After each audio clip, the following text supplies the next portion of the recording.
I won't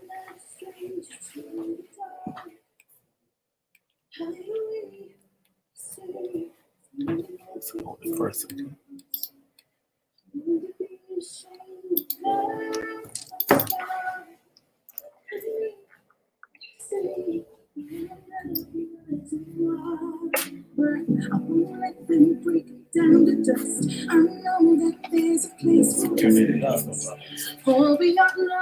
When the clouds pirates wanna cut me down, I'm gonna set a fire for the town now. I am brave, I am bruised, I am who I'm meant to be. This is me, 'cause here I come. And I'm marching up to the beat I drum. I'm not scared to be seen. I make no apologies. This is me.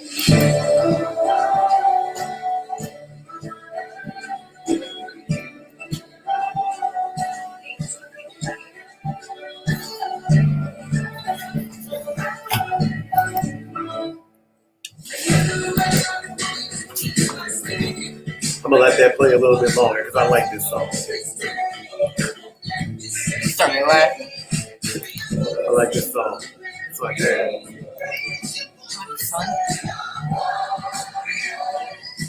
That's a good song. If I could sing, y'all would sing this part. But I ain't gonna do that. I'm trying to get followers. I ain't trying to get anybody off the show.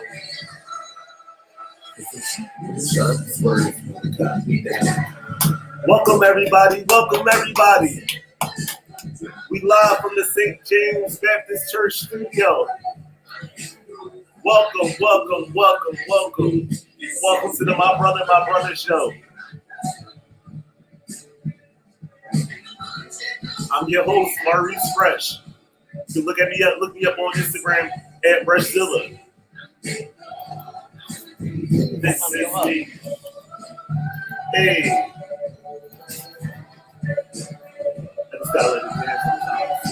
My guy, Hamid Chamberlain, you know he gotta get his cameo in every time.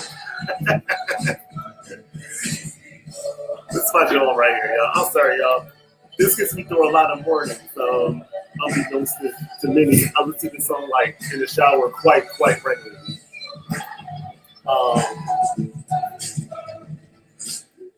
But thank you guys for tuning in, man. Thank you guys for bearing with me. I know typically I would have gone live last Wednesday and actually been off this week, but you know, Facebook decided to lock my account up last week for something that I apparently posted in December of 2019.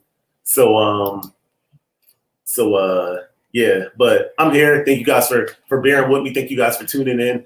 And I have a really, really awesome episode I'm excited about tonight. This episode is, I know when I posted, I said it might be a little controversial, but you know, the goal here is to talk about things that people don't talk about. And realistically, there is a lot of discrimination that our gay brothers, especially our gay Black brothers, face.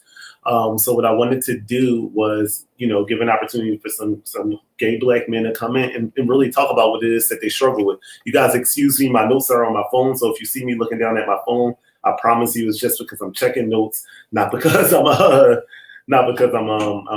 Facebooking or anything like that.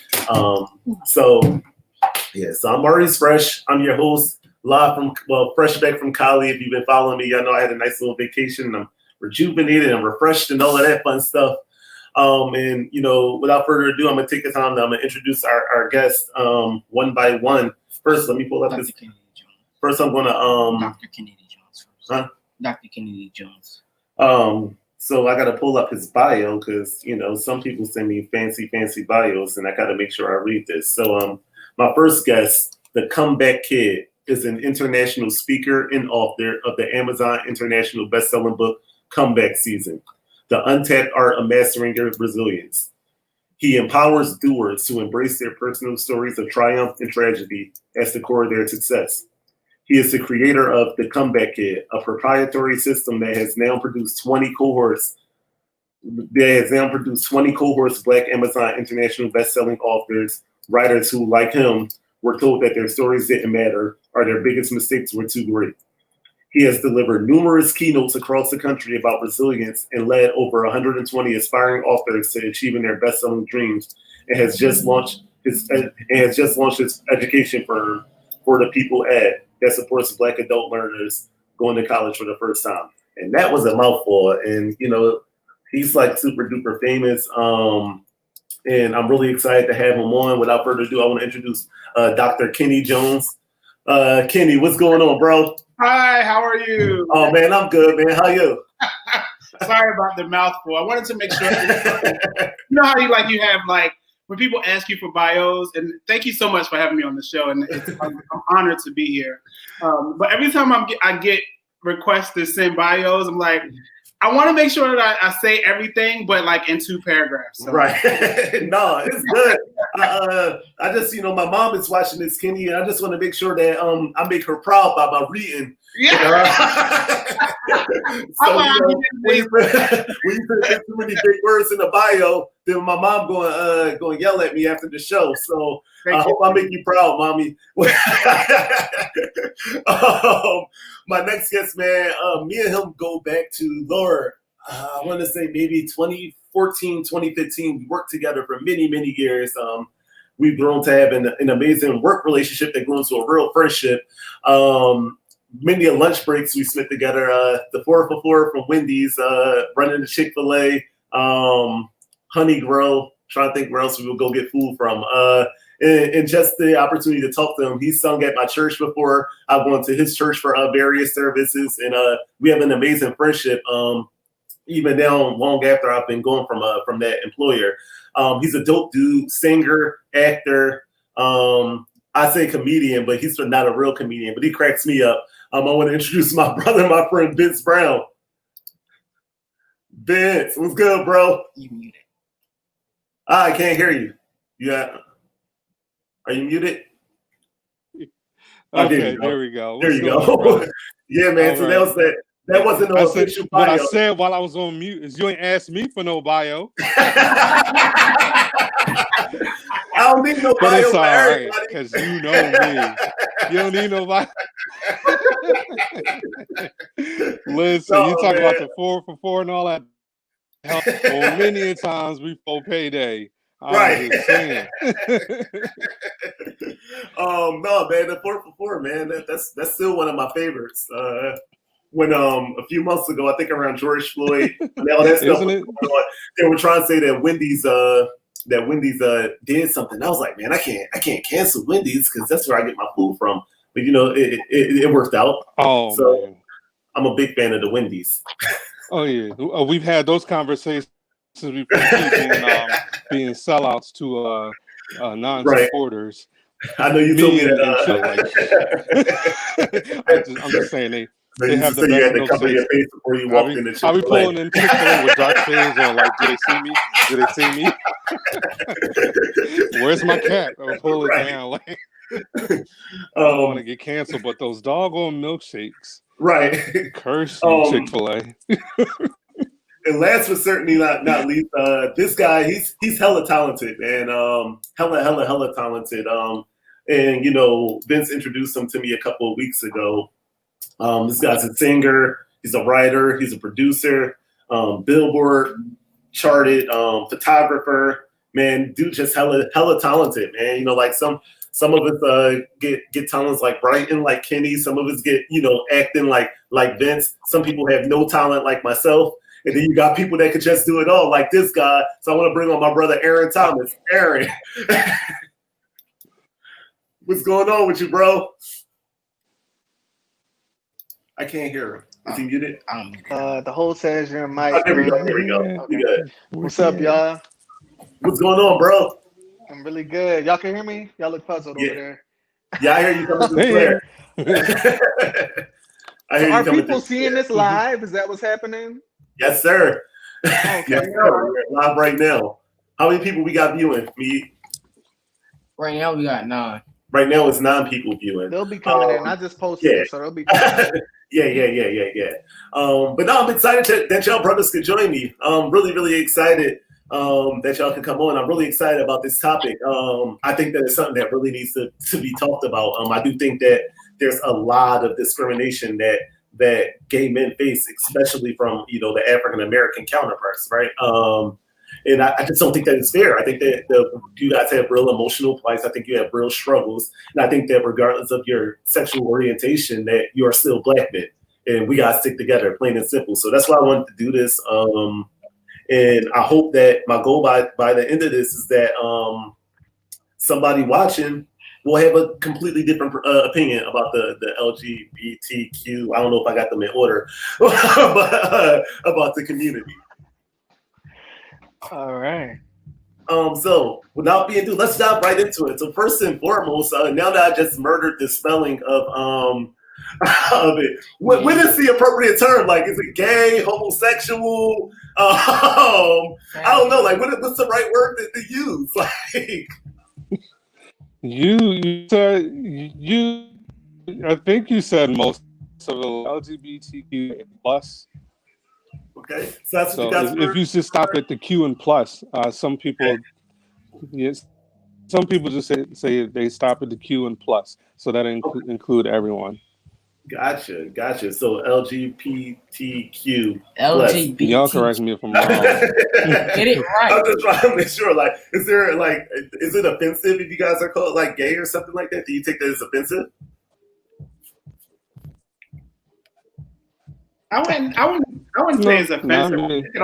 I think there's some who do. Go ahead. But I mean, bro, I think you're getting this on a delayed feed. I think your feed is coming in slightly delayed off of what we're actually hearing in real time.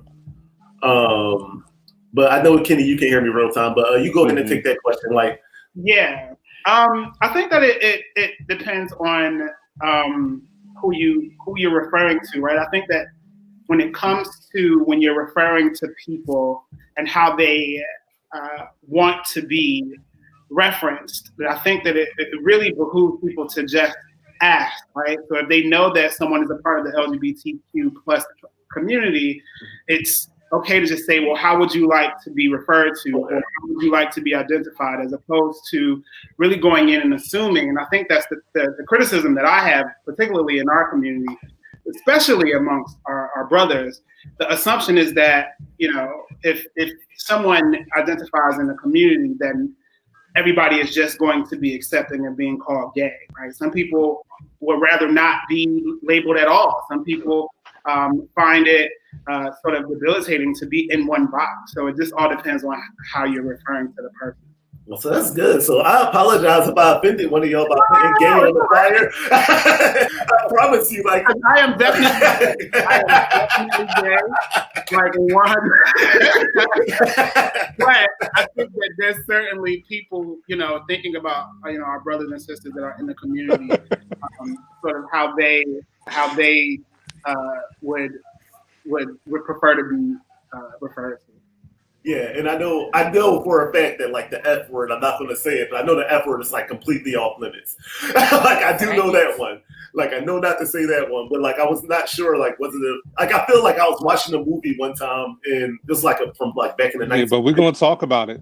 And they were asking in the movie. It was like white people asking black people. They're like, "Well, what do you like to be called? Black, colored? Like, what's the proper term?" And like, I felt like after I watched that scene, I thought about like, the gay community. And I was like, what's the right term? Like we use gay really freely. Is that offensive? I don't want to do that. So I'm glad that you shined the light on that, Kenny. So yes, let's just dive into the discussion. Now I know that wasn't on the paper. That just popped in my head. I just throw this one out there, man. Like, when did you know you were gay? Like, because I feel like a lot of straight men think that you just woke up one day and were like, and yeah, there is a delay. When did you know that you were gay? Vince, if you have Wi-Fi, turn on your Wi-Fi, back out and just turn your Wi-Fi on and jump back in, and that should fix the delay. I'm using it. Oh, all right. Me, click on back off. Vince, we're gonna click you off real quick, and then we're gonna bring you back on. All right. But yeah, so you two guys, like, when did you know you were gay? You want to go first? Oh, you want me to go? I took the other one. So, Aaron, you could go first. Okay, cool. Well, for me, it was more of an experimental decision. I've had girlfriends since I was in first grade. We had something called the kissing closet, so I'm real experienced in that department. But I don't know. As a child being sheltered, I was always curious about a lot of things in life that I didn't know about, whether it be sex, drugs, whatever it may be. Not saying I was into that type of stuff, but it was for me. I was a nerd in high school. I believe in 8th grade was the first time I experimented. I don't know I can't remember too clearly. But all I remember is, don't judge me, y'all. This is like kind of weird. I remember masturbating in the stall with another guy, but I was not gay at that time. Does that make sense? No, it doesn't. But go ahead and explain it. That was my first experience. Because I didn't know what it was at the time. I didn't know anything about sex. I didn't know anything. I'm like, okay, well, you doing this? Well, let me try it out. And then I remember in my junior year of high school was the first time I got introduced to the actual gay community. And I was real cocky, real arrogant in high school. You know, I was popular, a popular singer, blah, blah, blah, blah. So it was just like, damn, I could have niggas and girls at the same time. I must be somebody. So I remember my first experience. I got some crazy experiences. I don't know why the bad experiences. But sexually, it was horrible. I'll never forget it. His butt was so hairy. I'm a top, by the way. It was horrible. It was so horrible. And then at that time, I just wanted to see what it was. It was more of a sexual thing for me in the beginning.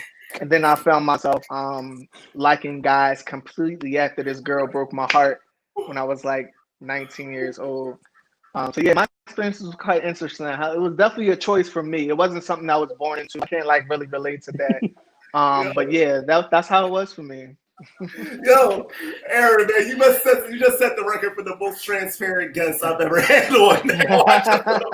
People need it. People need. No, I love it, man. I love it. That's the goal, man.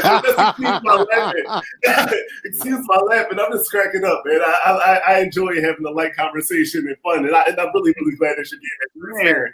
But any other guys want to take that one? That's my well, story. I mean, I certainly. You don't got to get as graphic as Aaron, Kenny. I definitely not.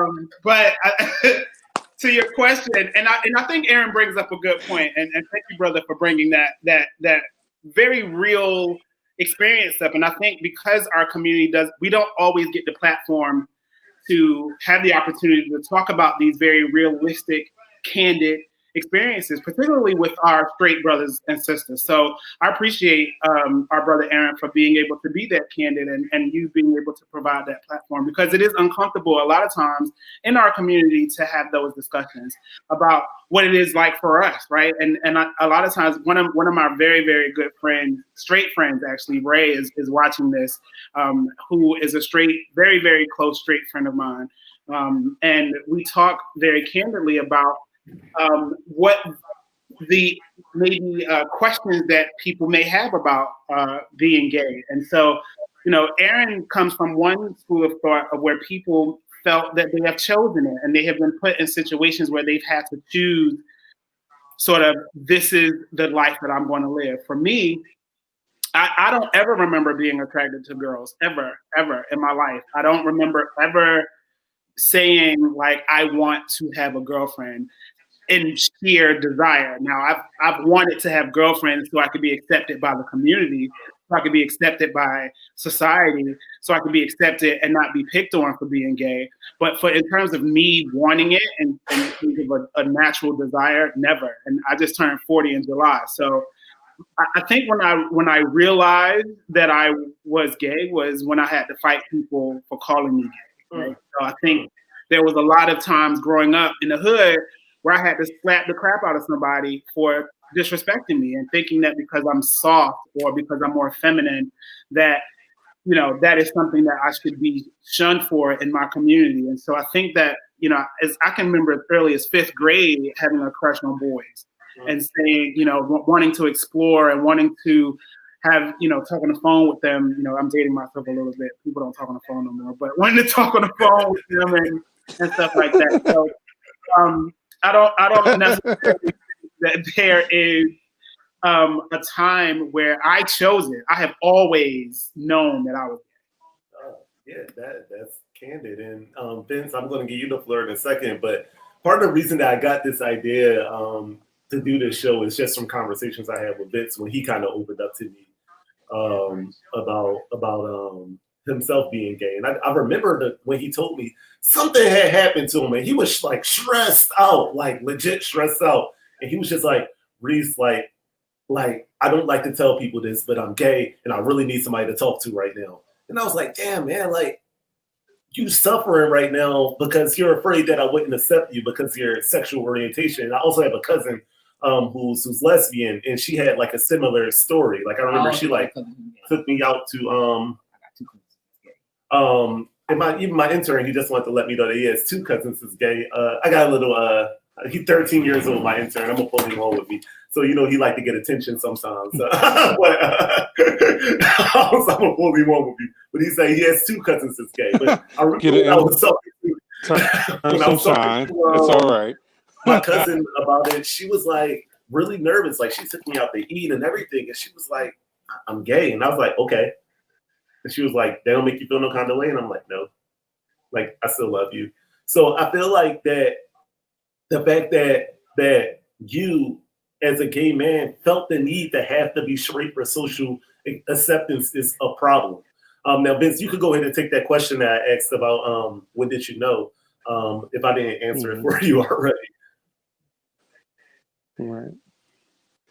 Right. Well, first of all, it wasn't that damn dramatic. Me telling you this stuff. But what was happening was, all the newsies that were at the job, they all went spying, and I think there was a friend who knew somebody that worked with us and said where I was, and it was like I knew it was like a whisper and a question. It was almost rumored that I went with 2 of the female clerks that I worked close with, and I'm like, why am I getting this kind of this attention? Like, what do they care for? So I'm like, I'm not going to wear it on my sleeve. So it's almost like someone went to social media and they saw the pictures after this event that a friend of a coworker, saw me at, and I'm like, all right, well, whatever. It's not like I was hiding, but it's not like I was broadcasting it either. It was like, I guess you could say, just hiding in plain sight. Like, in these days, if you want to know anything, all you got to do is troll through somebody's social media pages. So it wasn't hiding, but it was just like, all right, now people will start acting stupid. They're gonna be acting funny if such and such starts running their mouth and like, oh, the bull from down in Clerical is you know how stupid some of us our people can be.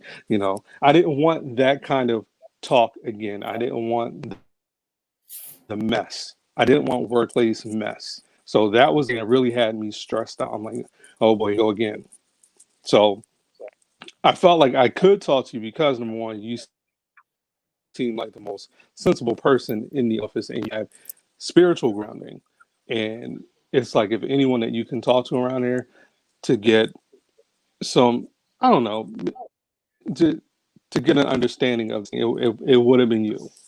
So I'm like, how do I handle this crap?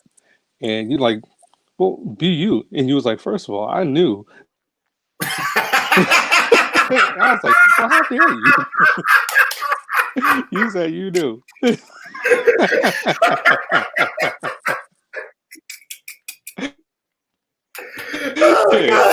How dare you? And the guy used to sit at the front desk with sometimes. He was like, man, he gay. He ain't dating so-and-so. He gay. So I'm like, oh, okay, well, and no one acted differently. If anything, we all started having more fun after that. So that was a blessing in that. But to answer the question, I knew before I knew what the word was. I can remember like as far back as being in the first grade, probably. Yeah, around the first grade. And, I wanted to be near some of the boys. That kind of playfulness that you would probably have with the girls in the class, try to have that kind of playfulness with the boys, and we're talking like 1985, and that's where people like really interject and say, no, we don't do that, that's wrong, that's unnatural, like point in your face, you don't do that, you don't hold boys' hands. So I was like, oh, okay, so this is wrong apparently. And as I grew older, start hearing things, you would see things on television, you would hear adult conversation when you're in the room or out of the room acting like you're not listening. You would hear the F word. Hope we don't get shut down for it. I'm gonna just say the F word, sissy this and things like that. And there were images being pushed in my mind of how a boy and a man are supposed to conduct themselves. So that made me harbor that. I didn't tell nobody, and I tried to portray the image that was fed to me. But I knew before I knew the word. Yeah, that's what I've always thought, right? No one ever told me to be attracted to women. Like, I just was growing up.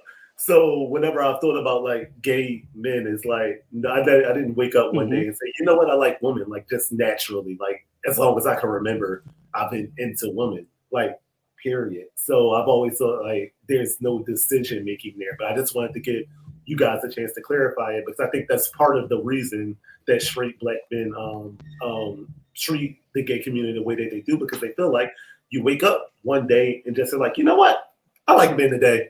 And I'm like, that's not the case. Like, that's not the way that we're wired, right? Like, like you like who you like. And if you think about it, gayness has been around. More people realize and understand it's not a choice. Mm-hmm. And gay been around for as long as like time has been around. Like, you watch Game of Thrones, Game of Thrones. You watch any like movie from back in the day, like they had gay content in it.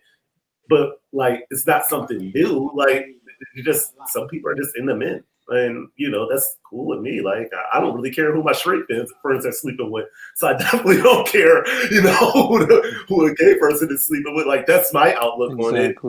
It's nobody's business. I think the thing, brother. Sorry. Go ahead, Kenny. Sorry. No, I think the problem is that the assumption, particularly, and I'm just going to talk to our straight brothers. Our sisters, I think, have a completely different plight, right? Because we see the acceptance of girl-on-girl kissing in our music videos, in our music. It's sort of promoted as like, if it's women, then it's okay. Where I think the challenge becomes is where men, the black men particularly, and how they define our role in the familiar setting, right? So we're supposed to be the patriarch, and we're supposed to be the macho man, and we're supposed to go around and provide for everything. But I think the assumption is that gay people cannot do that. That's a big assumption, and being gay does not preclude you from being able to provide for a family or to be able to bear children, or whatever the case may be. And then secondly, I need our brothers to understand that we are not attracted to all to all straight black men, right? And I think that the assumption is that we're going to be attracted to you somehow if you are, close to you or friends or some kind of way. Like, just because you're a man does not mean we're going to be attracted to you. Just like you're not attracted to every woman. Right. Right. I think that's just the assumption is, they believe that we're going to try to convert them on some kind of level. But it's crazy, bro. Like, it's crazy because like I've always thought, like, I remember Vince, and I don't know, he's having technical difficulties, but he sung at like some bar. He had some singing competition down at Taboo.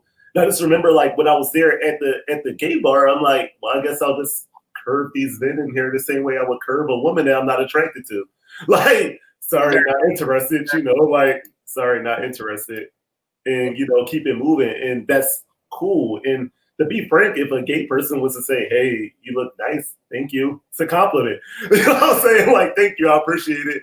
It's a compliment. Like the assumption, I believe, is exactly what you said, Kenny, is that like, oh, if I hang around this gay man, he's going to become attracted to me, or he's going to start hitting on me. And it's like, nah, not really. Trust me, right. I mean, like, you can spare me the details of your sex life, but other than that, like, I'm cool with you. Like, you hear that, Aaron? You can spare me the details of your sex life, bro. But other than that, I got listen. Yeah. Nah, man. Yeah, I just feel like in today's society, I'm sorry if I can chime in. Go ahead. I don't appreciate how we're all human beings, right? And I don't understand how, we are the straight target to be categorized as not human beings. I think that's my main thing. And to capitalize off you guys talking about the sexual part, why does it always have to be a sexual thing automatically when it comes to straight people? You know what I'm saying? So I just feel like, we're all human at the end of the day. And I feel like the respect comes from knowledge.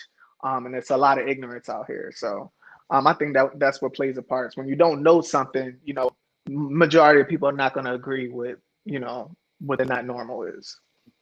And I'm just going to transition to the next question, guys. I know Kenny, you talked about it a little bit when you answered the first question, but what are some negative remarks and insults that you've heard growing up, and how did that make you feel? What? Like all of them. I mean, we all grew up. I don't know sort of where you gentlemen and you brothers grew up, but I grew up in Virginia, and grew up in the hood, and certainly heard all of the words, the F word, the sissy, the punks, the soft, the even like the abomination, especially from our Christian brothers and sisters who feel that their interpretation of how God is supposed to love us, so that has also been one of the most interesting things, particularly amongst our community. And I know we're going to get into later why we think there is why we think there's a bigger issue within our community with homophobia, and I'll get to that later. But I do think that there are certainly these assumptions about us, and a lot of these assumptions are the birth of a lot of these words that we hear. So I've heard them all again, and I'm not sure if they can come up with any other ones at this point. I'm laughing at one of the comments when you said you grew up in the hood in Virginia. Somebody commented, "There's a hood in Virginia." There sure is. Yeah, there sure is. I can tell you who's from it. I'm gonna tell you who's from it. For all you Philly fans, Allen Iverson's from the hood in Virginia. Missy Elliott is from the hood in Virginia. Y'all be banging to her music. Pharrell is from the hood in Virginia. The Crips, Neptunes. Need I go on? Look, I wasn't saying it. I just said I thought Virginia was racist. Just because people, just because we don't have a big city, trust me, I even go and say that the people who are from the country hoods got it worse. Right. Yeah. We don't got nothing. We don't have nothing down there. So. So Aaron, what about you? Especially for somebody who was experimenting with women and men, what are some things that you heard growing up? I mean, every name in the book as well, I could say.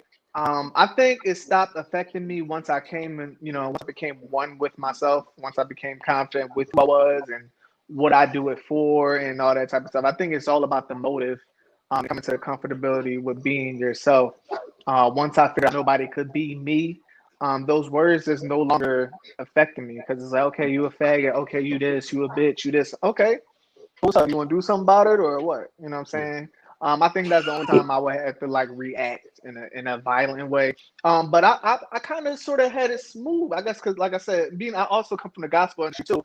I guess because of those secrets have always been, in the tub backstage and all those type of things. It's never been like a crazy phase to me or affects me to this day at all. Like it affects a lot of people. A lot of people take offense to it automatically like a trigger. But I feel like as much people say words hurt people, I think it just really takes knowing yourself and having that security in yourself. Okay, I'm not that. I'm not a label. I'm a man and I like what I like. And it's just that you either accept it or you don't. I don't feel like people should feel affected so much verbally, if that makes any sense. Yeah, no, I dig That's it. I have a question that just came in from Deanna. If Hamid, if you could put that on the screen for me. And she says, is it okay to live love and respect someone that is homosexual and still not agree with the lifestyle? Well, certainly. Yeah. I mean, outside of, honestly speaking, guys, and I have a Christian background, outside of Christianity, I can't really see any other reason to disagree with the lifestyle.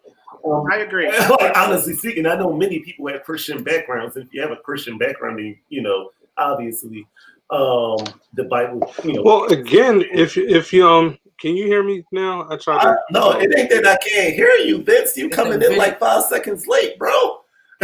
Yeah, so this shit is. I mean, I'm sorry. This thing is mad delayed, but Your video the is thing about it, I want people to get out of their vocabulary is lifestyle. Once again, Yeah. that's something that is a choice. It is a choice. Your lifestyle, you can choose to buy a large house or a small condo. That's part of your lifestyle. You can choose to drive a luxury car or a smart car. Those are lifestyle choices. This is not a choice. So to say, you can love someone but not like the lifestyle, it's not my lifestyle. It's part of my makeup. I It's not a agree. choice. I So you agree. either like me or you don't. I agree with that. I think that it's important to make that distinction is that a lot of times in our community, we have been living with a lot of words that we just sort of been passed down from generation to generation, right?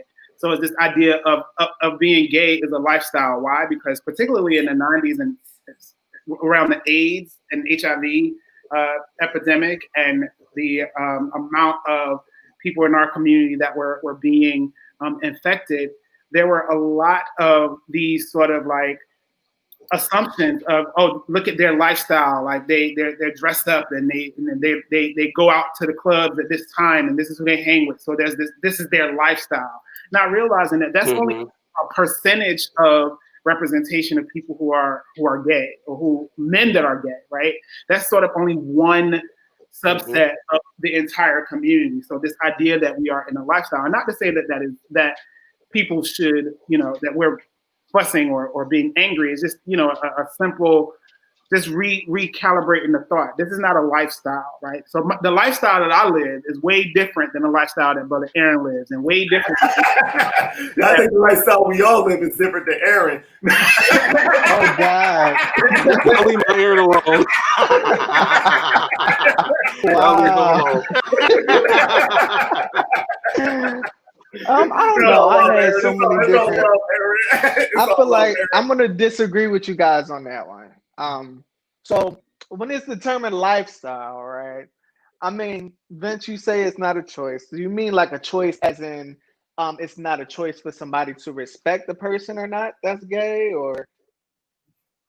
No, I'm saying when you use the word lifestyle, it's like you're saying, I love you, but I don't love your lifestyle. And they're referring to the fact that you are a homosexual and that you're in love with, or you choose a partner of the same sex. But the thing is, that's not my lifestyle. That's something that has come from within. And I'm seeking out a partner in life, just as you, the straight man or the straight woman. Now, if I were to say to a straight person, oh, I love you, but I don't like your lifestyle because you're a drug dealer, or I know that you're a prostitute or you're a whore, you got 10 kids by 5 different dudes. I don't like the way you carry on. I don't like the way you carry yourself. That's part of your lifestyle. So it would be just the same as me saying, I love you as a heterosexual person, but I don't like your lifestyle. You need to stop selling drugs. You need to give up all your vices that make you filthy. Or you need to stop having sex with girls. Okay. That's a good one. Right? Because people don't want to juxtapose it like that, right? You love me, but you want me to stop being attracted to men. Okay, well, I love you and I want you to stop being attracted to women. Right. That's why I say the lifestyle. I feel like it's definitely a lifestyle still today, because I get where you're coming from, Vince, as far as the love part. You're coming from the love aspect and what you're attracted to. I feel like every LGBT person on this planet lives a different type of lifestyle. We all That's do. how I feel about it. Yeah. Yeah. And, just to get clarification to Aaron, you whoever have a question coming in directly to you, Aaron. Directly to you. Okay. It says, Aaron, if you disclose your sexual preference to females, are you typically received well? Not all the time. It's normally a shocker. A lot of girls think I'm straight. But sometimes it is, sometimes not. It depends on the vibe. Like sometimes I key. Sometimes it's just, yo, what's good? It's a regular conversation just like this, you know what I'm saying? And I feel, you know, when I'm not really around females like that, but when I do come across, I kind of tap back into my, you know, masculinity a little bit more with the female, because I just feel that comfortable when it comes to a female in that aspect. I don't know, it's just me, it's just a mechanism, I guess. Yeah, I will say, Aaron, when Vince told me to reach out to you and I looked at your Instagram page, I didn't get gay, but then like I watched one of your lives and I heard you talking. I was like, oh, okay. Yeah, so you gotta really tap in. Yeah, I could see what you were just saying, where it's like sometimes you go on this side and sometimes you could be on the more masculine side. It's another comment coming in from Deanna. Deanna follows up her original question and she says, but I have very close friends and relatives who have told me that for them it was a choice that was birthed out of exposure. And I'm assuming what she means by that is that they decided to be gay. They outed them. Yeah. I see a lot of this, particularly within our Black sisters, right? I see a lot of that within our Black sisters who have maybe had some experiences with women, and they feel like they've done that out of being tired of their experiences with men, and feel like this is the next step. Whereas for men, it seems as if we are more so like, no, we haven't. Nothing has happened to us. Like for us to sort of like be exposed to sort of this thing. But again, each person is different, right? So every person who has this desire within them, right? And again, we can't compare our behind the scenes to everybody else's movie, meaning that we don't know what everybody's thinking. So a lot of times what we do is what we project out what we believe people will accept. And then we will tell our friends, and I don't know the young lady's name who put the question up, but for our family members, we will say, oh, this is just a new thing. I have, because of what happened to me, because we're not always as confident to say I have always been gay my whole life. So it's easier to accept the term of saying I can tell my family, as opposed to saying I've always been this way. I can say, oh, well, you've seen my experiences with these men or these girls, and it's just not working out. So I'm gonna try something else. So I'm gonna choose this. But that's an easier way of being accepted in some families. That was good, Kenny. I'm gonna move along for the sake of time, and I'm gonna jump over it because this is the one I want to kind of like really, really dig into for you guys. Why do y'all think straight Black men hate gay men so much? I'm just going to say it, and brothers, I mean, Phil, just go with me here. Go on, Doc. This is a question that I have contemplated my whole gay life, and it's been a long gay life at that. 40 years, right? Yeah. Well, I started at like what was 5th grade. I was 10? So 30 years. Okay. I think that, and I think the point that was brought up earlier is that gay people and being gay has been around since the earth cooled, right? Since time has been in existence. You hit the nail on the head. Shows like Game of Thrones and other sort of Roman sort of wartime shows paint the picture that it was very common for people to just get together. Particularly men would get together for war and love or intimacy, right? And so before slavery time, no one had a problem with you having concubines of both sexes, right? People who had money had concubines, men concubines, women concubines, everybody was good. Where I think what happened in the Black community was slavery and the Black church. What we don't read, we are always reading about how men have taken advantage of our women in the slavery times, but gay white men took advantage of our men in the slavery times as well. But we don't read about how our men were raped. And That's so good. because our men were raped, and the ways in which I can imagine if a gay white man, and we can talk about gay white men in a completely different interview. Right. But if the gay white man has decided that they cannot further take away something of your demasculation of the ways in which they tried to do to our ancestors, they will rape them. And then what will happen is that they will go back, I'd imagine, and say that this is an abhorrent behavior because this is what happened to me from this particular slave master. And so if I catch this behavior in you as my son or anybody in my family, then I'm going to have a problem. And then we took that message to the Black church, and we said in the Black church, this is what happened to our men. If this behavior happens in our church, this is how God is going to punish you. And then all of those messages started to pass down. And I can tell you from personal experience, even in the beginning of my dating life, I had problems with having gay friends because of this innate sort of visceral reaction I had against other gay people as a Black man, even as a gay Black man. So I think that the ways in which messages were passed down in our community, from the times gay white men had raped our ancestor men, that has decided the fate of us in the Black community, because you don't see the amount of white gay parents throwing their children out on the street when they come out, right? They will send them to conversion therapy and all this other stuff, but they're not kicking them out the house. In our community, let you tell somebody that you gay and they didn't like it. Let you tell your dad that you like men. Oh, you getting out of here and you getting beat up. Because the ignorance.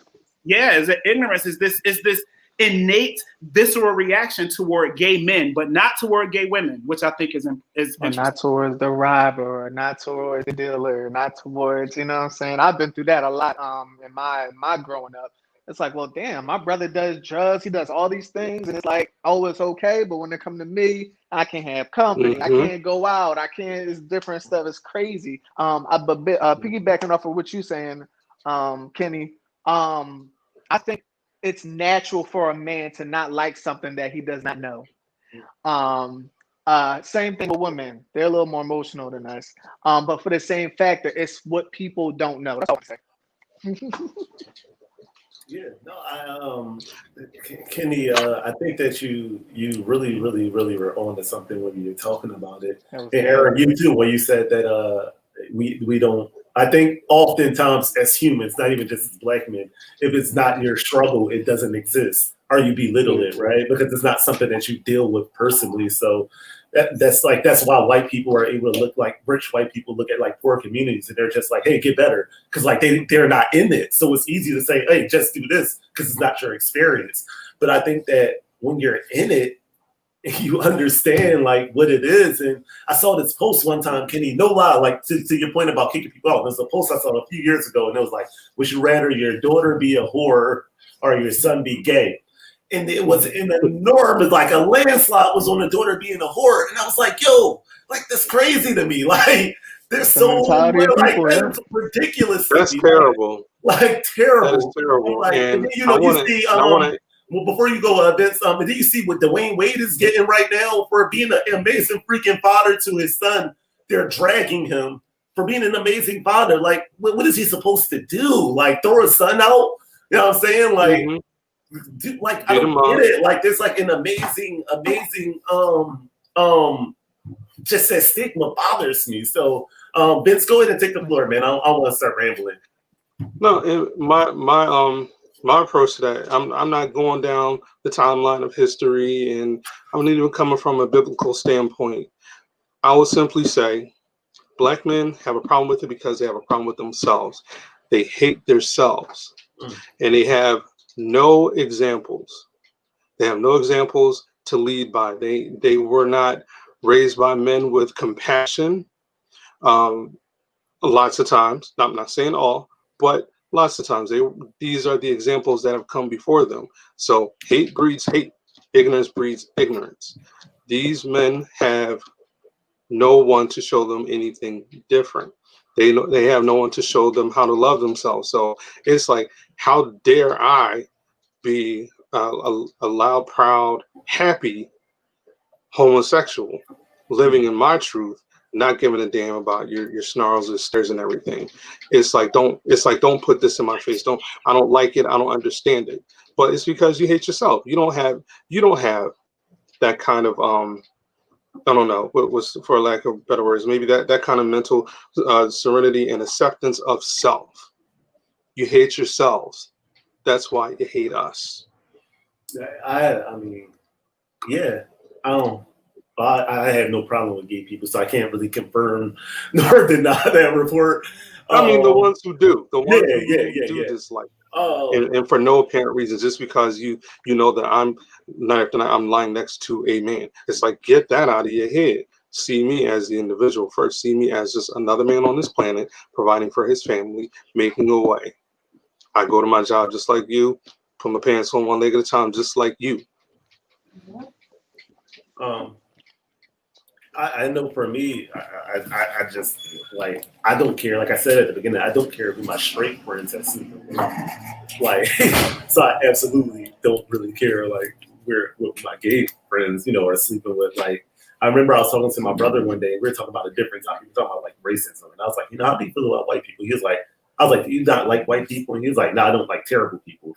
And that's like been my creed, so to speak, for life. Like, I don't care about your sexual orientation, your skin color, or none of that stuff. Like, if you're a good person, then you cool with me. If you're not a good person, then you're not cool with me. Like, plain and simple. So there's gay people who are bad. There's gay people who are good people. There's straight people who are bad people that I don't like. Straight people that are good people. That's my personal creed. But I do think that, largely speaking, that there is a huge hatred from black men from straight black men to gay black men. And I just don't think that as black men, like, we're all black men, period, at the end of the day. Like, that's why I titled it Gay Man, Straight Man, Still Black Man. Like, and there's enough hatred from the white community to black men in general that we don't have to hate one another as well. Like, we just got to learn to bond together, man. I think that unity is so powerful. We could put our differences aside and just bond together, man. Like, the things that we can do as a black community, as black men, are like endless and amazing. But like, we're looking for every little reason to fight. Like, oh, I don't like his sneakers. Oh, he sleep with men. Oh, he do that. It's just like, it's so pointless to me. My intern has been like killing me. He wants to come and ask a question. I have no idea what this is, guys. So y'all cross the finger. But he's been trying to get my attention for like the last 15 minutes. Come on, me. What you want to ask? My first question is, what is the difference between a gay man and a femboy? A femboy? Yeah. Anybody want to answer that? You take that, Aaron. That's that new school stuff. I know the femboys. I have no idea what a femboy is. I know exactly what he's talking about, though. There are, especially in today's society, I feel like mama's boy is like the new thing, the new trend in our society, gay, because a lot of them are doctors, whatever the case may be. You have Africans, you have Jamaicans. A lot of them are feminine, but they're not gay. Does that make sense? Haitians, Caribbean, a lot of Caribbean, they had that, that persona. That's the difference between that. A gay man, normally you will know. It's kind of hard to defer, but my suggestion, my feedback was to just ask. Just ask. That's the only way you can really know, unless you got a gaydar. Unless you got a gaydar at 13, shoot. I think the gaydar thing is such, and my friends, they get on me about this. I don't believe in the gaydar. I think that the thing about there's feminine men who have like so many girls, like they have no interest in having sex with men at all. Like, super masculine men. I'm talking about super masculine men. They have no interest in having sex with women at all. Right? So you can't. There's no way to really know. Now, sure, I agree with you, brother Aaron, that there are ways. There are people that you can say, okay, well, I can assume based off of this sort of action, but it's always good to just ask, even if you're assuming. Is that okay? Like, well, I don't know. Like, I know as a straight man, like, in the past, I've been asked if I was gay before. Actually, I was just asked that yesterday. I'm coming out the poll. Someone just asked me that. I guess to answer that, like, yes, wow. I swear to goodness, it's a story behind it, but it's like kind of irrelevant. But long story short, I got interviewed after I voted by some guy who actually turned out to be gay, and I was talking to him about this episode, and he was like, "Are you gay?" And I was like, "Nah, I'm not," but I don't have an issue with gay people, so that's kind of where it comes from. I do like to wear like fitted clothing. So you can tell by the video, my pants are a little tight. This shirt is actually from one of my former guests, Tony Purnell, who's actually gay. His brand is I Am Light. I just wanted to wear it, on this episode. So I like to dress in fitted clothing, so it doesn't offend me. But like you were saying, Kenny, like I'm not attracted to men on a sexual level. You know what I'm saying? So like it doesn't offend me. Whereas when I was younger and immature, that used to get on my nerves. Like, and I used to feel like I had to overcompensate on the masculinity side as a straight man. Because I'm like, y'all not gonna think I'm gay. Like, yeah, I mean, so now let me chase all these girls. Let me do this. Let me make sure I play basketball and do all of this stuff because I didn't want to come off as gay.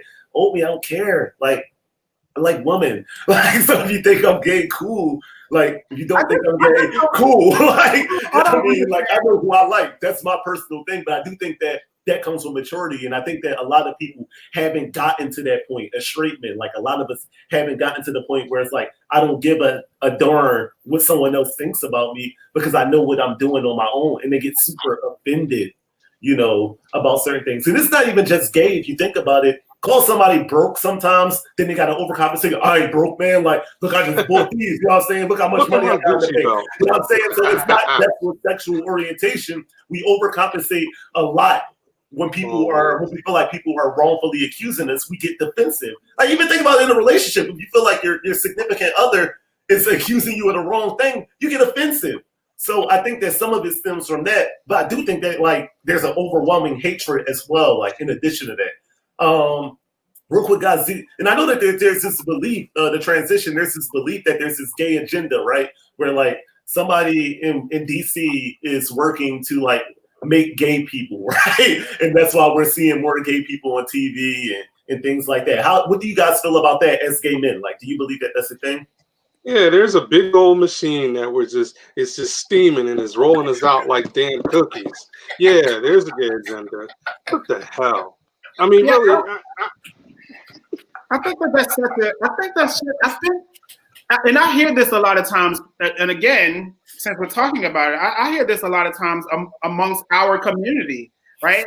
Like within our Black brothers who think that if we go to our Black Lives Matter brothers and say, okay, if you believe that our lives matter, we also have to hold you accountable for the Black trans women that are overwhelmingly being murdered by Black men, right? So we can't say in one breath, like, hey, we will stand with you because yes, Black lives do matter, and this Black Lives Matter is about police brutality and making sure that we have equitable, being seen as equitable in our society.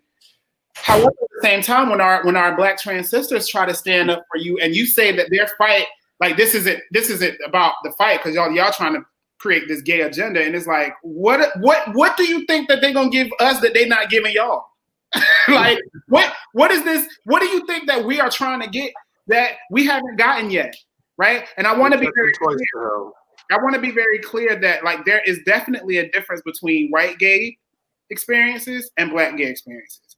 White gay experiences, now that's a completely conversation and how they sort of are thinking about, and how that community works. But with us, we're in this same boat with y'all. Like they don't care about us either. And then they don't care about us. Y'all don't care about us. So here we are fighting two battles.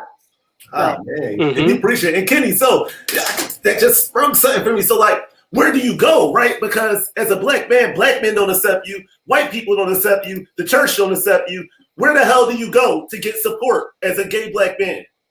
Well, all we got is us. We have allies like yourself. We have people, we have friends and that are straight who really help to learn and to have these sort of conversations, and people come to these discussions and to learn. And so I think for me personally, I think the best ways for me to get like solace is my community. I believe that we live on one earth, but there's 7.1 billion worlds, right? And my friends hear me say this all the time. Everybody has a different world. So in my world, there's no such thing as homophobic people because everybody in my world, they accept me and everything about me, right? But I do recognize that in other worlds, there are homophobic people. So I think I go to the people who I know accept me and to be able to pour into me in the same way. Aaron, Vince, like, where the hell do y'all go? Excuse my language, guys, but where do y'all go? That's probably one of the lightest things that was said. You know, Aaron about to talk, so he might top me. Where do you go for support? Because, like I said, there's no the church shuns you in a sense. Black men shun you. White people already don't like you because of your skin color. Like, where do you go? Mm-hmm. There. Well, I don't mean to be gospel, but I go to God. Once I learned the truth in the abomination part, it really gave me clear understanding that there's nothing wrong with the same sex attraction. The thing that he doesn't like is the same thing. I don't like guys that dress up with wigs. That's just me. I don't like that. But when it comes to God, he just doesn't like when men lay together. Sexually, whatever way. I wanted to give people clarity. Nobody gay is going to hell. It's about your heart and it's about your motive. You know what I'm saying? So if you have a pure heart, you're definitely not going to hell. Like I know a lot of people probably had that question as well. But as far as in today's society and the focal point on us, I feel like the world is now realizing how important we are as a community. We're in all the movies. We run all the shows, makeup, hair, music, the whole nine. We run it. We run the world right now. So I think when it comes to the movies and, how we're portrayed, I wish it was in a better light versus us, they portray us like puppets or something. You know what I'm saying? The clown. Oh yeah, the let's put novelty this. in a Let's movie. throw this scene in here. Let's throw this girl and girl scene just because LGBT is hot right now. Let's throw, now we have the P Valleys. Now we have the legendary. Now we, you know what I'm saying? Why y'all now focus on this now? Because y'all can make money off this. You know what I'm saying? So, I'm grateful that it is coming to the light and we're being somewhat more accepted. But I think the world is finally realizing how important we are as a culture and a community. And it's like in that respect, it's almost like there's certain ways that we're treated as a novelty and not taken seriously. And I still think there's people out there with that notion of I don't know, I'm telling my age, but if you go back to the days of In Living Color when they did minimum films, all this, all that, like that is not the average. That's not how all should be depicted. That's not how you should be identifying someone who is LGBTQ plus. And who do we go to? Me personally, like Aaron, I take any questions, any gripes I have up to God in prayer. And for me, I'm fortunate enough to have an immediate family circle who like I didn't know they would be so, over time they got relaxed. It was almost like a shock value and like the elephant in the room when I first told them all. But it was like after getting to know my partner, who I've been with for the last, he's gonna sock me. It's like 16. I think it's 16 years. Don't get yourself in trouble, bro. And I mean, like as so many people got to know him, like it's just us. Vince, he's who he is. We're still all family. We just got one more addition. So it's like that's who I go to. And it's funny, Vince. I know, like when we used to be going on our Wendy's trips, man. Like we would joke about it a lot. Like I'll be in the car with Vince. I don't want to get you in trouble, but like somebody would drive by, and he'd be like, "Oh, look at the butt on that one," and I would start to turn my head, and I'd be like, "Nope." I'd be like, "Nope," because he's not looking at the same butts I'm trying to look at.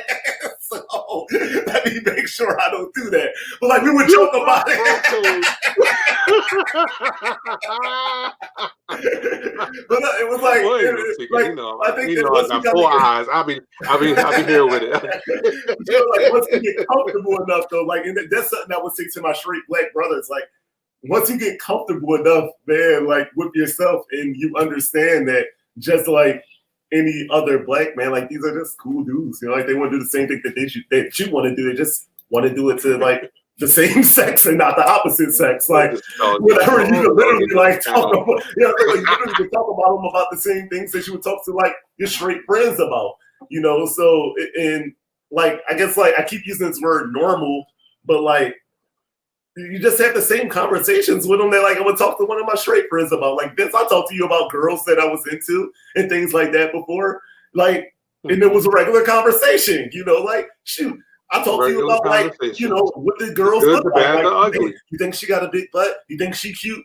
And he gave me an opinion. Like, I mean, it's not like his brain is turned off to I'd women. be like, women still I'd take tell up you, half of the she's pretty, population. or I'll tell you Right. that's a head case. Like, That's a head case over there. Exactly. Go left. So that's something that I would tell my street brothers, man. Like I guess the atmosphere or the environment that you think you're going to be in if you befriend a gay man, it's not what it is. Like, you'll learn that it's just a bro that you like. I literally was just talking to Vince about my relationship issues. What was it, last week? We talked for like an hour on the phone. And the whole time I was just complaining about, women the whole time. And like, he wasn't like, ew, oh my God, I don't want to hear that, because that's what we think is going to happen to straight men, guys. Like, oh, I don't want to hear about that. Like, that's not going to happen. He listened because he's my friend. And he gave me advice because he's my friend. And you can befriend someone that's a different sexual orientation of you. And that's okay. Break, it's like you break can those a woman. That's what it's that's okay. Like just break because you befriend a woman, it doesn't mean that she's going to come on to you, straight black man. It doesn't mean that she wants to sleep with you, straight black man. Same thing with a gay man. If you befriend him, it doesn't mean that he's going to come on to you. It doesn't mean that he wants to sleep with you. It just means that you have a friend who just so happens to be gay. Plain and simple. I like this question from Deanna. If I may, I think this is one of the most amazing things that I hear a lot of times, particularly in a criticism of our community, around this dichotomy of not wanting to be labeled for our sexual preference, but giving ourselves, quote unquote, these labels. So what I'll say to that is, thank you, Deanna, and I hope I'm saying your name right, for that statement, because what people don't understand is that a lot of times what these labels have come out of is this idea of being seen in our community. And it's not necessarily that we want to sort of not be,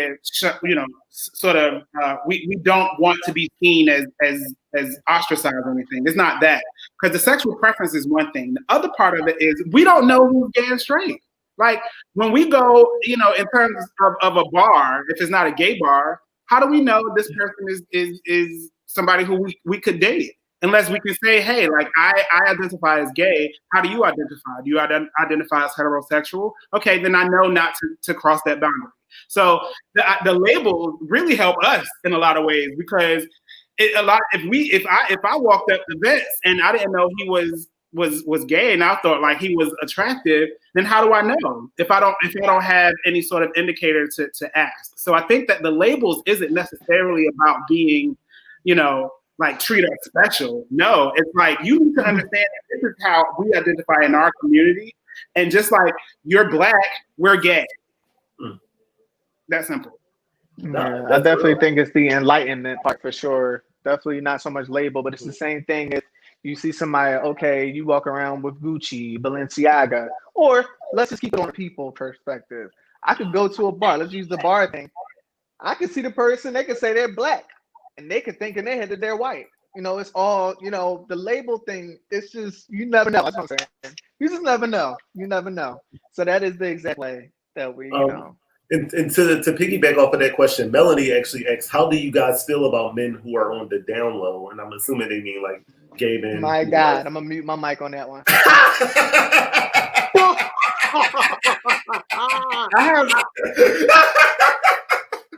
I don't know.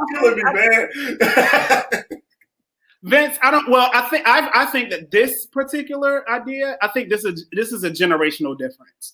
I think that I understand why men are down low, and I personally, and I also love this too. I personally believe that Black men who are gay, none of us have had examples of how to be in a male-on-male relationship growing up, right? So all of our exposures had to be on the DL, all of them. And so because men, there are men on different spectrums on how they're coming out. Some people are dealing with lots of situations that are big walls that we cannot scale. I'm personally going through a situation right now where I've had to separate myself from someone who unfortunately, can never come out because of the the family dynamics. He's Muslim. He's the oldest son. He's the only son. He has no children. Like, there's all these things that his family has put on him, and it's hard for him to be able to say, okay, I need to just come out, right? Everybody isn't there, and so I think that there's this grace that we need to give our brothers, particularly who are on the DL, because where was our examples of how to be in a relationship with a man, right?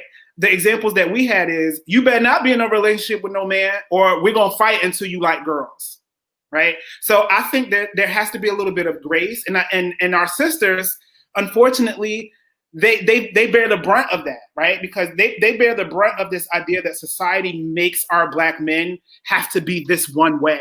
Therefore, if there is an inkling of anything different than being attracted to a woman, that's where you sort of, well, I can't tell anybody because you're going to ostracize me. So that's how I feel about it. I think we need to give them a little bit of grace. I personally think it's sad, man, that you aren't able to freely be yourself in 2020. So when I think about men on the down low, I think that, honestly, knowing what I know right now at age 32, if I was gay, I probably wouldn't freely tell people that, because of the treatment that would come to me because of it. So I understand why men would want to be secretive about that, because you don't want to lose family. You don't want to lose friendships. You don't want to lose relationships. You don't want to be bypassed. Like, you don't want to have to switch churches. You don't want all of that stuff to come just because you're attracted to your same sex. So I get it. I think it's sad that you have to be that way. And I would encourage, anyone that's on the down low to, like, look, if they're going to reject you because of your sexual orientation, they don't deserve a place in your life anyway. So that's what I'd encourage anyone on the down low. But I think that it's sad that people honestly have to live that way. The cousin I was telling you guys about earlier, she told me that, like, she had went through some things, like some of the stuff that she was going through. And she was like, if you and my brother, who was the first two people in the family, she was like, if y'all didn't accept me, I might not be here today. And I'm like, damn, like, that's sad. You know what I'm saying? Like, that it gets to that point.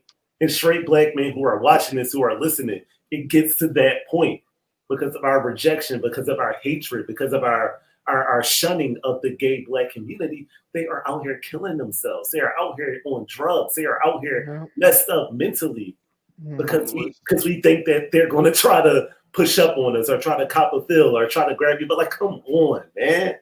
Like, are you that full of yourself that you think that every gay man that God ever made is coming on to you? Like, we got to cut this out, straight Black men. Like, we really got to cut this out, man. Like, they're Black men, period. Like, you're a Black man. You're a Black man. If you're a Black man, like, I've had a quote up, sue me. I'm rooting for anybody and anything Black, period. Period. Like, always the troll that want to be like, don't come at me with that gay shit. Like, nobody wants to troll. Don't worry. Not you. It's always that one. The troll under the bridge thinks somebody want him. Anybody that is watching this DL, like, I pray and I encourage you to, be more open-minded. Our world is outside of our minds. You know what I mean? Not every way is going to end tragically. Not every way. And it honestly takes you to know, is this the life that you really want to live, or is this just a temporary emotion? Is this a temporary phase? Whatever it may mean to you, whether it's something sexually. If you're just sexually attracted to guys, stay on the down low. If you really want to pursue your same gender, you really want to be in a relationship, an actual relationship with a man, I say take the time out to reevaluate yourself and to be able to walk in that confidence, to be able to pursue that life that you want to live, because the worst life to live is to say, I wish I did. So anybody that's watching, I hope that encourages you. To reevaluate yourself, to be able to walk in that confidence, to be able to pursue that life that you want to live, because the worst life to live. It's a good word. That's why I had to lean. My phone started talking. I don't know what that was about, man. Nah, it's just real, man. I could be here with y'all all night. I'm trying to be respectful of my viewers' times. My intern has one question he wants to ask you guys, and then I'll do one more question, and then we'll get out of here. how do y'all feel about like black gay men like when they start like wearing like women type clothes? Like, do y'all feel like they're doing too much or not? So I don't. he said, how do you, if you guys didn't hear, he said, how do you feel about when black gay men dress like women? Do you feel like that's doing too much or no? First of all, that's an incredible question, young brother, and I thank you for asking it, especially at this time in your life, and asking that question and recognizing that that is something that you see and you want to seek further understanding. I do not think that it is doing too much. I think that it is certainly however people want to express themselves. There are men who desire to express themselves, even straight men who desire to express themselves by wearing women's clothing. I want people to understand that there's no symmetry between sexual preference and artistic expression or gender identity or any of those sort of other conversations that go beyond sexual orientation. There's a difference between who someone wants to have sex with and how somebody wants to express their identity. I think that a lot of times, especially within our young Black community, when they see our trans women, people like MJ Rodriguez, who is on Pose, and RuPaul, and these incredible trans women, Dominique, who's doing these incredible things, and they're on shows. They're now beginning to become way more exposed, and it's important for us to teach our younger Black community that there are Black trans women in the Black community that are beautiful and they identify as women, and we can call them women. So no, I do not think that if there is a gay man or a man who identifies with the sexual preference of having sex with the same sex also wants to express himself by dressing up as women, I do not think that is too much, because that may be how he wants to express himself, and we should embrace that. Well said. Well said.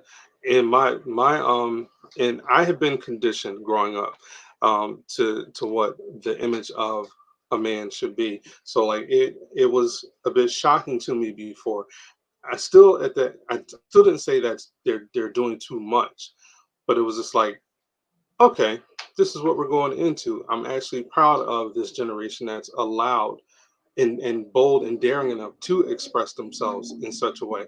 It's like, yeah, I'm still that bold. Guess what? I'm wearing this pink top or whatever that we all might say is women's clothing. But if that's how he wants to express himself, you let him be. You simply let him be. So no, they're not doing too much. I had to disagree with you all. Because I know where he's coming from. I know where he's coming from. But point blank period, like Kenny and Vince said, it's literally just an expression. I feel like in today's society, especially with the younger gays, and the younger LGBT community, they use it for a certain type of negative attention. And they know exactly what they're doing, which is fine. I mean, it's not fine at the same time for, people that, don't like that stuff or feel offended or appalled by it. It's like, dang, bro, you gay, but why you got to dress up like a girl? Why you got to be this? I think it's definitely just, as long as you know that it's the vital way of showing expression, that's all it really is. I don't think it's anything extra or to the point where it's like, oh, yeah, you're doing too much.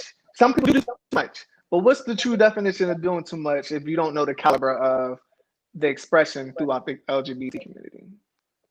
I mean, I personally, I do what makes you happy. So, dressing like a woman makes you happy, do it. And, I remember, what is women's clothing? Right. I'm like, remember the transition, and I'm 32. So when I was in high school, like the super baggy clothes was in, right? And then around the time I got to college, the transition to like the more fitted and tight clothing was kind of like happening. And I remember being like, hey, they Metro. And it was a very thin line between what gay men were wearing and what straight men were wearing as that transition from the baggy look to the more metrosexual look happened. And personally right now, like I said, I like tight jeans and like small shirts and stuff like that. If you would ask me in 2004, I would have never thought that I would dress this way.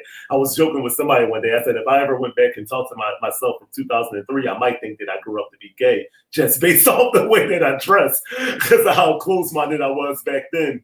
But and I like just do what makes you happy, and that would be my suggestion to you, especially at age 13, man. Like, do it, dress how you want to dress. Like the only reason like why I asked that question is because my cousin who's gay, he likes to wear girls' clothes, but I heard like now and then when I go over there to their house, or like be outside or something, like some teens that live on that block would just walk past and look at them.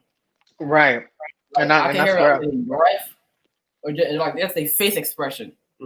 right. Like we all know you gay, but like for real, Right. the skirt stuff, like for real. That's That's just the only because reason why I there's asked so that many question. closed-minded straight men out there, and like there's so many straight men who are closed-minded. And at your age, like honestly, at the teen, a lot of that comes with maturity, right? Like I said, honestly, at 17, 16, I wouldn't be in a position to have this conversation right now with you guys. But as I've gotten older, as you get older, you stop caring what people think a little bit more.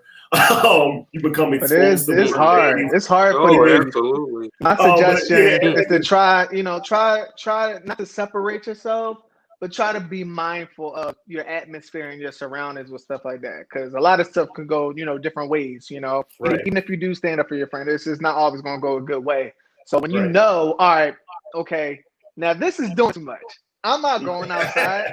You know what I'm saying? And then my friends make fun of me and stuff like that. It has nothing to do with you, not loving your cousin or your friend. But sometimes you have to learn how to isolate yourself, know when to and when not to, and that doesn't, take your love away from the person you're around. That's all I say now. And it's the same thing So about real quick, guys, I'm just transition on to this for the respective time. What's one thing that you guys would want straight black men to know about your plight as a gay black man? I don't have particularly a plight. My thing is this: is get out of your own way and stay out of mine. If you don't like it, keep it to yourself. I think we've all heard that. If you ain't got nothing nice to say, don't say nothing at all. If you think I'm gay, if you know I'm gay or whatever the case may be, and you don't like it, keep it to yourself. Stay in your own bubble of ignorance and leave me alone. But for those who care, help us break the stigmas in our community. Continue to be our allies. Continue to stand up for us. Continue to try and help us break the stereotypes. And if we are all one community, if you say we're included, then include us. I agree. I don't necessarily have a plight.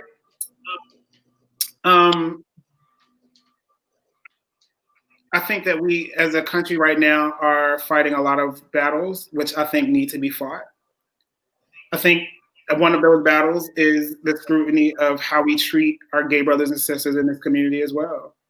That obviously the Black Lives Matter movement is the micro, right? Like we're able to see that like on the sort of, it's easier like in our face, but I'd want Black men to understand that we are just as human. All of you are not that fine for us to want you. And like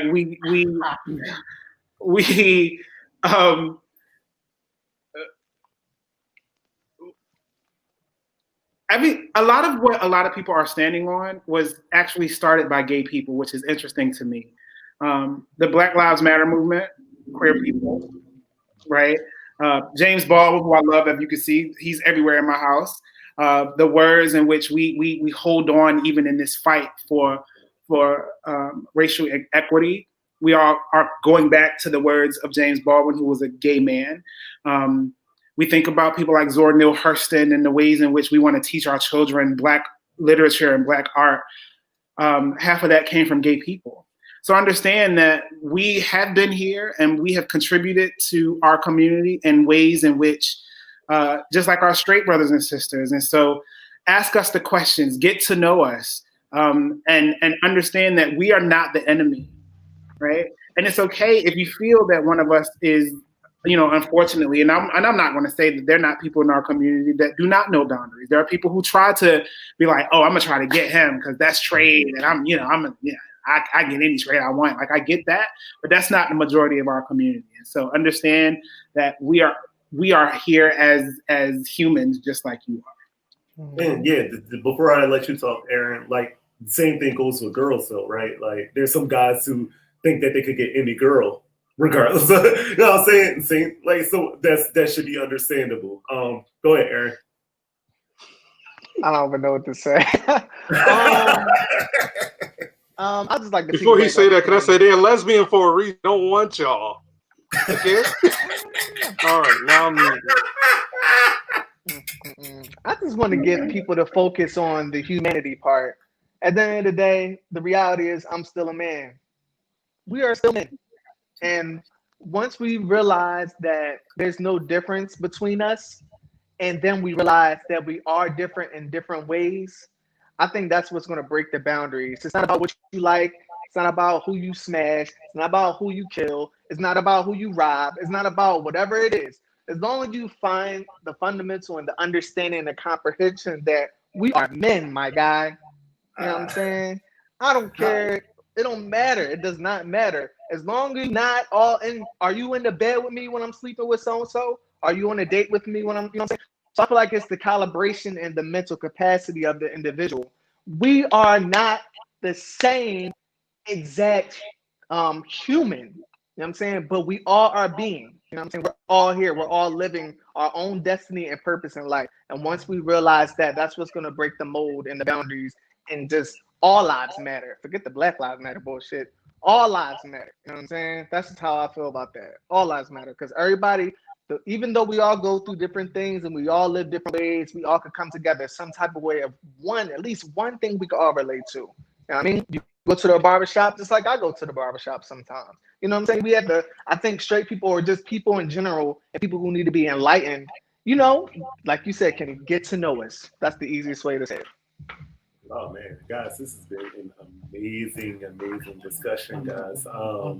Again, I tried to end at 8 o'clock, but it was going well, so I didn't want to cut it short. I know y'all all have like amazing things that you're doing in your own individual lives. So I want to give you guys a chance to like plug your businesses or ventures or how people could follow you or whatever the case may be. Oh, me first. I got an album out now called Friday Night. It's available everywhere on Apple Music, Spotify, Amazon, Google, anywhere that you stream music. Thank you, Doc. And I am currently working on a soundtrack to a musical that was supposed to have gone on stage this year, but because of this dirty pandemic, it did not. But however, we're working on the soundtrack. The musical is called Awoke. So be on the lookout for that soundtrack soon. Shout out to Runboy Run Production, Alan Clark and Miss Karen. What else? I got videos. Look me up on YouTube, V Brown. What else? It's a lot. So follow me on Instagram. I don't do much Facebooking, but follow me on Instagram at V Brown Actor Singer, so you can stay in the loop with me. That's at V Brown Actor Singer. Or if you follow my page or the My Brother show, just click on one of the flyers and he's tagged in the comments. Aaron, Kenny. Maybe we should save Kenny for last because you know he Dr. Martin Luther King over there. And so, Oh my go God. ahead, Aaron, you go ahead. Oh man. Listen, man, I'm just a humble young man from Philadelphia, Pennsylvania. I just turned 30 in September. I'm a singer, songwriter, producer, Billboard and iTunes charted entrepreneur. I own a recording studio. Just started my photography journey. I've been sleeping on that for about 5 years, but I'm now learning how to just go for my dreams, you know, and live a YOLO life. And that's pretty much it. Yeah. See, look, Kenny with it. And you can find me at Aaron Thomas 215. That's why I got my little label on here. You can Google me at Aaron Thomas 215. I've done a lot of stuff, American Idol, The Voice. I mean, the list goes on. I'm grateful and I'm humble and I appreciate you for having me tonight. Oh man, I'm glad you came, man. I'm honored. Great stuff, bro. Dr. Martin Luther King Jones. You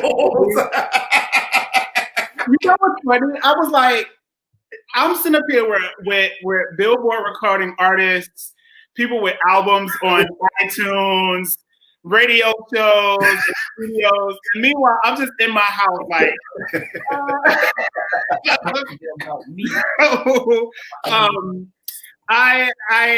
first of all, I have to say to first to you, Brother Rush, thank you so much for this platform, my brother platform to give more Black men an opportunity to discuss and to challenge and to get to know each other more, because Christ, we need it right now in the world that we're living in, and we need as many people as possible to be able to band together. And then to my other brothers, my panelists, Vince and Aaron, and people who are in this community with me, thank you, brothers, for being so candid and sharing your stories. And not a lot of us get the opportunity to do this, and for straight Black men to hear our stories. So I just wanted to publicly stand with my LGBTQ plus brothers and say thank you for being a part of this panel with me. So I have a couple things going on. A lot of the things that I have going on is really about book writing. So I released a book in 2017. As Brother Rush said earlier, it's called Comeback Season: The Untapped Art of Mastering Your Resilience, because I really believe that resilience is such an untapped thing. And in order for people to understand their resilience, they have to embrace the bad things that has happened to them. So my book is on Amazon. It is an international bestseller, so you can just, Amazon it, Comeback Season, Resilience, Kenny Jones, however you want to do it. I also, as Brother Rush said, I do help people become international best-selling authors, because I do believe in people's stories. And so I'm so happy that I've run 20 cohorts of incredible Black authors from across the world who are now best-selling authors. So if you are trying to release your book, I'm enrolling cohort 21. All the way up until December 30th. So for people who are trying to 2021 get your book out, we should chat. And then the last thing, two other things I have coming out. I have a coffee table book coming out called Write This Down. So if you on my Facebook, you know that I have like these very quick write this down quotes to get people motivated throughout the day. And so I have a coffee table book that'll help sort of a year worth of write this down quotes for people to try to get through. So that's coming out. And then lastly, my dissertation was on the college admission process for adult Black men, because I've been working in higher education for about 15 years now. And what I realized in my 4 years of college admissions is that college is not set up for us, and it is not, the admissions process does not really help with the knowledge that we have. So I have an educational firm for non-traditional Black learners who are trying to go back to college for the first time, or you're in a grad program and you need sort of support. And so I have an educational firm called For the People. And so you can reach out to me on Facebook or Instagram at Dr.new_K3N. That's Dr. New Ken, and the E is a 3 with underscores between each of the words. Are you like I said, y'all can follow at the My Brother Show, and just click on the flyer, and I've tagged all 3 of them in it.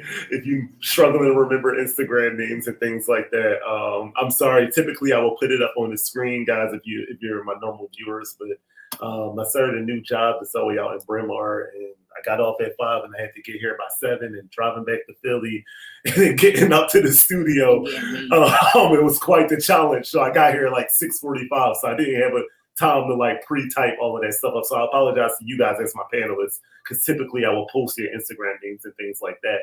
But anyone following me, go ahead. Say something for you, go Reese. Go ahead, Ben. Just cut me off, bro. Say no. I'm sorry. No, before you go, I had to say this to you, that and I'm gonna say something to each one of you. I'm so proud of you, my brother, for stepping out on faith. You showed me something. I am 8 years your senior. You showed me something. And like I said a long time ago, it was a connection that we made. It's a spiritual connection that I recognize. So I'm proud of you. Congratulations on everything that you are doing. I'm happy for this platform. I'm happy that you made that move.